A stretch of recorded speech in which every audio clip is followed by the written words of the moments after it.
Hello everyone, इस video में हम डिस्कस करने वाले हैं हॉरिजॉन्टल प्रोजेक्टाइल मोशन। तो सबसे पहले हॉरिजॉन्टल प्रोजेक्टाइल मोशन होता क्या है। तो देखिए, अगर हम किसी ऑब्जेक्ट को किसी हाइट से हॉरिजॉन्टली थ्रो करते हैं तो हॉरिजॉन्टली थ्रो करने की वजह से क्या होगा, ऑब्जेक्ट कुछ देर के लिए इसे हॉरिजॉन्टल डायरेक्शन में ट्रेवल करेगा, लेकिन उसके बाद क्या होगा, उसके ऊपर डाउनवर्ड ग्रेविटेशनल फोर्स लगेगा, जिसकी वजह से वो ऐसे कर्व्ड पाथ में नीचे आएगा। तो यहाँ पे देखें, ये मोशन हो गया मोशन इन टू डायमेंशन और इस पे ग्रेविटी एक्ट कर रही है। तो ऐसा मोशन जो कि टू डायमेंशनल हो और उस पे सिर्फ और सिर्फ ग्रेविटेशनल फोर्स लगे, तो ऐसे मोशन को हम कहते हैं प्रोजेक्टाइल मोशन। और यहाँ पे हमने इसको इनिशियल वेलोसिटी जो दी है वो है हॉरिजॉन्टल वेलोसिटी, इसकी वजह से हम इसे कहेंगे हॉरिजॉन्टल प्रोजेक्टाइल मोशन। तो यहाँ पे हम इसको सिर्फ और सिर्फ हॉरिजॉन्टल वेलोसिटी देते हैं। यहाँ इसे हम कह सकते हैं जो इसकी टोटल इनिशियल वेलोसिटी होगी वो इसकी होगी हॉरिजॉन्टल वेलोसिटी, और इसकी जो वर्टिकल वेलोसिटी होगी वो होगी zero at the time of projection. जब इसको हम थ्रो करते हैं उस टाइम पे उसकी वर्टिकल वेलोसिटी जीरो होगी, लेकिन जैसे ही आगे ट्रेवल करेगा इस पे ग्रेविटेशनल फोर्स लगेगी, जिसकी वजह से प्रोजेक्टाइल नीचे की तरफ ट्रेवल करेगा और ये ऐसे कह सकते हैं इसमें डाउनवर्ड एक्सेलरेशन प्रोड्यूस होगी। इसीलिए इसके जो वर्टिकल कंपोनेंट्स होंगे वो कंटिन्यूअसली बढ़ते जाएंगे। तो हम कितने बढ़ेंगे या कितने टाइम के बाद उसकी वर्टिकल वेलोसिटी क्या होगी, उसका फॉर्मूला हम ड्राइव कर सकते हैं फर्स्ट इक्वेशन ऑफ मोशन से, which is equal to Vf is equal to Vi plus Gt। तो यहाँ पे हमें पता है कि जो vertical components at any time depends upon initial vertical components हमारे पास जीरो होंगे और प्लस Gt, या simple Vy is equal to Gt। मतलब ये है vertical velocity of projectile after time t।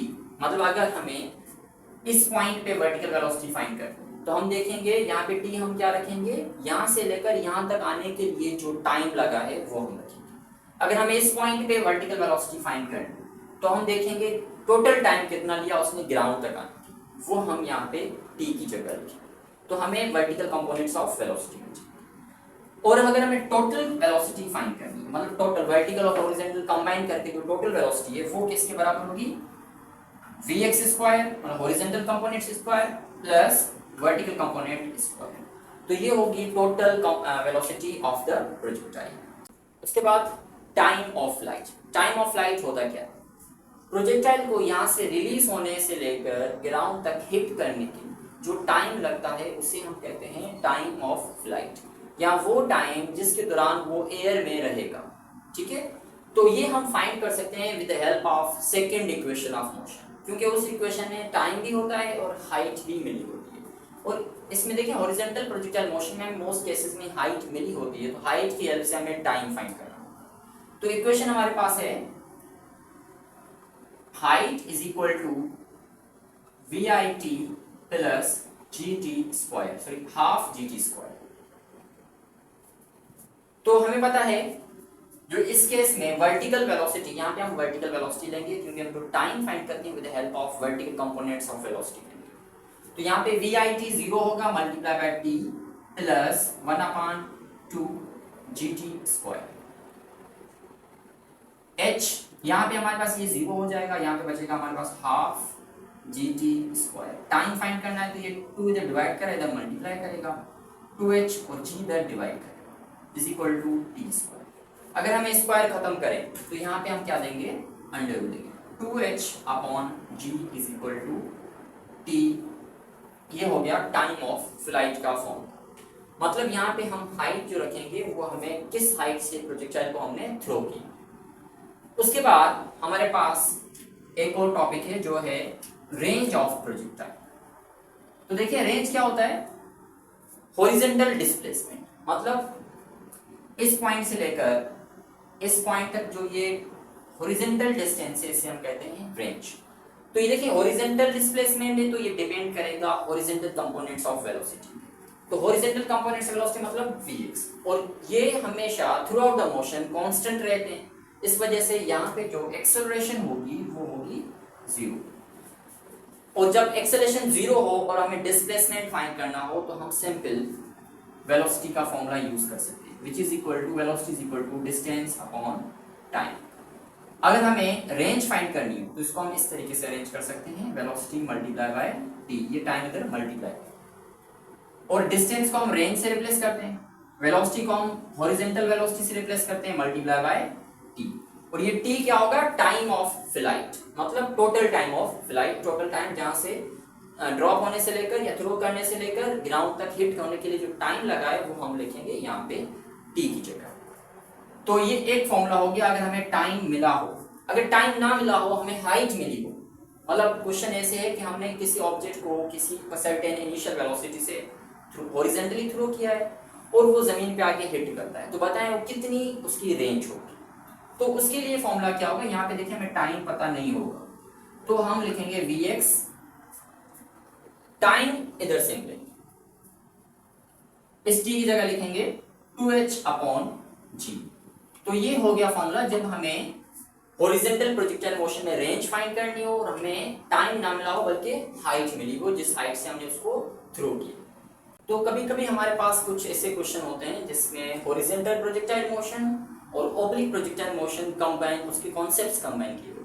तो यहाँ पे हमारे पास एग्जांपल है, यहाँ पे देखिए हमने एक ऑब्जेक्ट को, प्रोजेक्टाइल को किसी हाइट से हॉरिजॉन्टली थ्रो नहीं किया बल्कि उसको हमने किसी एंगल थीटा से अपवर्ड भेजा। तो ये क्या होगा, ये ऊपर जाएगा, उसके बाद ये से कर्व पाथ में ग्राउंड पे आएगा। तो यहाँ पे हम टोटल 3 चीजें हमसे मांगते हैं, हमें ये पूछते हैं कि टाइम बताएं, 2 टाइम, एक time to reach maximum height, यहाँ से लेकर यहाँ तक कितना टाइम लेगा, और टोटल टाइम ऑफ फ्लाइट, मतलब यहाँ से लेकर वापस ग्राउंड तक हिट करने के लिए कितना टाइम है।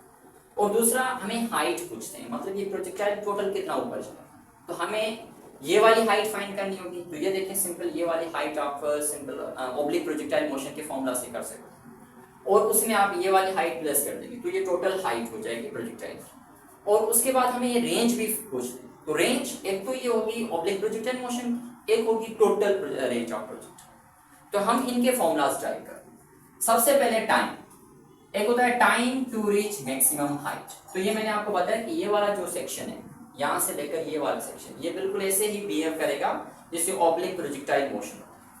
तो अगर हमें time to reach maximum height find करना है तो वो बड़ा इक्विवेलेंट होता है t is equal to we not sine theta divide by g। तो हमें यहाँ से ऐसे समझे आपको t1 मिल जाए, time to reach maximum height. और अगर हमें टोटल टाइम फाइंड करना तो यहाँ से लेकर ये वाला टाइम, वो हम ऐसे तरीके से करेंगे। सबसे पहले देखिए, इससे आगे ये प्रोजेक्टाइल बिल्कुल ऐसे ही बिहेव करेगा जैसे हॉरिजॉन्टल प्रोजेक्टाइल, क्योंकि देखें इस पॉइंट पे ये प्रोजेक्टाइल थोड़ी देर के लिए हॉरिजॉन्टली मूव करेगा और इसके जो वर्टिकल कंपोनेंट्स ऑफ वेलोसिटी वो 0 हो जाते हैं। तो इसकी वजह से इससे आगे ये मोशन, इसका ये होगा हॉरिजॉन्टल प्रोजेक्टाइल मोशन। और हॉरिजॉन्टल प्रोजेक्टाइल मोशन के लिए जो हमें फॉर्मूला मिला होता है टाइम का, वो होता है 2h अपॉन g। तो यहाँ पे हम हाइट कौन सी रखेंगे, ये वाली या ये वाली। तो देखिए ये प्रोजेक्टाइल यहाँ से ड्रॉप किया और यहाँ पे हिट कर, तो जो टोटल हाइट होगी वो होगी ये वाली। तो इसमें हम ऐसे कह सकते हैं, इसको अगर हम h1 कह दें और इसको h2 कह दें, तो टोटल जो हाइट होगी वो होगी h is equal to h1 plus h2। यहाँ हम इस फॉर्मूले को मॉडिफाई से कर सकते हैं, इसको हम t2 कह देते हैं, मतलब ये जो टाइम है ये हो गया t2। तो time h1 plus h2 divide by g। और अगर हमें total time of flight find करना हो तो इन दोनों टाइम को हम क्या कर देंगे, सम कर देंगे, t is equal to t1 plus t2। तो ये होगी हमारे टाइम के फॉर्म। उसके बाद हमारे पास होती है हाइट। हाइट क्या होगी, एक तो टोटल हाइट, उसमें हम पहले ये फॉर्मूला सिंपल ऑब्लिक प्रोजेक्टाइल का फॉर्मूला लगाएंगे, height is equal to we naught square sine square theta divide by 2g। इसे हमें h2 मिल जाएगा, ठीक है। और अगर हमें टोटल हाइट फाइंड करनी है तो हम क्या करेंगे, h1 प्लस h2। तो ये हमारी होगी टोटल हाइट। उसके बाद रेंज। तो देखिए रेंज हमें यहाँ से लेकर ये वाली भी फाइंड करनी होती है और ये वाली भी फाइंड करनी है। अगर इस रेंज की बात करें, इसका हम नाम दे देते हैं R1 और इसका नाम देते हैं हम R2। R2 इधर से लेकर ये वाली रेंज। तो अगर हमें R1 फाइंड करनी है तो R1 रेंज हम सिंपल ऑब्लिक प्रोजेक्टाइल मोशन के फॉर्मूला से करेंगे। Which is equal to v naught square sine 2 theta divide by g। तो हमें अगर ये फाइंड करनी हो टोटल रेंज ऑफ प्रोजेक्टाइल क्या है, तो इसको हम अगेन दो पार्ट्स में डिवाइड करेंगे। एक पार्ट जो कि हॉरिजॉन्टल प्रोजेक्टाइल मोशन है, तो इसकी हम रेंज को हम कह देते हैं r3। तो r3 या हॉरिजॉन्टल प्रोजेक्टाइल मोशन में जो रेंज फाइंड करने का फॉर्मूला हमारे पास था वो था r is equal to vx। vx क्या होगी, इस पॉइंट पे vertical components of velocity, sorry horizontal components of velocity at the highest point of the projectile multiply by t। और यहाँ पे हम t लेंगे, यहाँ से लेकर यहाँ तक जो टाइम है जिसको हमने t2 से सिंबलाइज किया है। तो ये हो गया r3 का फॉर्मूला या इस वाली रेंज का। लेकिन हमें टोटल रेंज फाइंड करनी है, तो हम क्या करेंगे, इस रेंज को और इस रेंज को प्लस कर देंगे। तो ये वाली रेंज क्या होगी, ये r1 हमने ली थी टोटल रेंज ऑफ प्रोजेक्टाइल जो ऑब्लिक प्रोजेक्टाइल था, और इसका हाफ कर दें तो हम ऐसे कर सकते हैं r2 total range is equal to r3 plus r1 इसका हाफ, तो r1 डिवाइड बाय 2। तो ये हो जाएगी टोटल रेंज ऑफ प्रोजेक्टाइल।